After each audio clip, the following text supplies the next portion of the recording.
ഞങ്ങൾ തമ്മിൽ കുറച്ച് കാലം അകന്നിരുന്നു.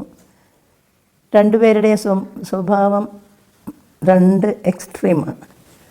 അപ്പോൾ അതുകൊണ്ട് പൊരുത്തപ്പെടാണ്ട് കുറച്ച് കാലമായിരുന്നു. പക്ഷേ ബാത്റൂമിൽ വീണു. ഗുരുവായൂരായിരുന്നു സ്ഥിരം താമസിച്ചിരുന്നത്. അപ്പോൾ വീണപ്പോൾ പേടിയായി. പിന്നെ ഇവിടെ വന്ന് കുറച്ച് കാലം ഉണ്ടായിരുന്നു.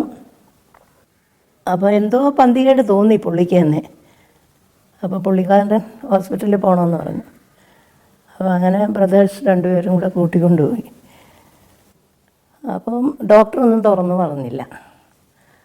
അപ്പോൾ എന്നോട് അവിടുന്ന് അവരിറങ്ങിയപ്പോൾ എന്നെ വിളിച്ചു ഡോക്ടർ, അമൃതയിലെ ഡോക്ടർ വിളിച്ചിട്ട് പറഞ്ഞു, സംഭവം ഇന്നതാണ്, പുള്ളിയോട് പറയണ്ട, എന്താ ആഗ്രഹിക്കുന്നതെന്ന് വെച്ചാൽ അതൊക്കെ ചെയ്തു കൊടുത്തു, ആഹാരമായിരുന്നാലും എന്തായിരുന്നാലും എന്ന് പറഞ്ഞു. പുള്ളിയോടെ തിരിച്ചു വന്നു. പുള്ളി അപ്പോൾ വായിച്ചുകൊണ്ടിരിക്കുന്ന പുസ്തകം എന്താണെന്നറിയാം? ബ്രെയിനിൻ്റെ വർക്കിനെ കുറിച്ചുള്ള പുസ്തകം. ഒരുപാട് വായിക്കുമായിരുന്നു. ഒരുപാടെന്ന് പറഞ്ഞാൽ നമുക്ക് എന്തിനെക്കുറിച്ചും ചോദിച്ചാൽ ഒരു സെക്കൻഡിൽ അതിന് മറുപടി പറയും. അത്ര നോളജുള്ള ഒരു വ്യക്തിയായിരുന്നു. പുള്ളിക്ക് തന്നെ എന്തോ ഒരു പന്തികേട് തോന്നിയിട്ട് തിരിച്ച് ഡോക്ടറെ അടുത്ത് ചെന്നു. സത്യം പറ ഡോക്ടറെ, എനിക്കെന്താ?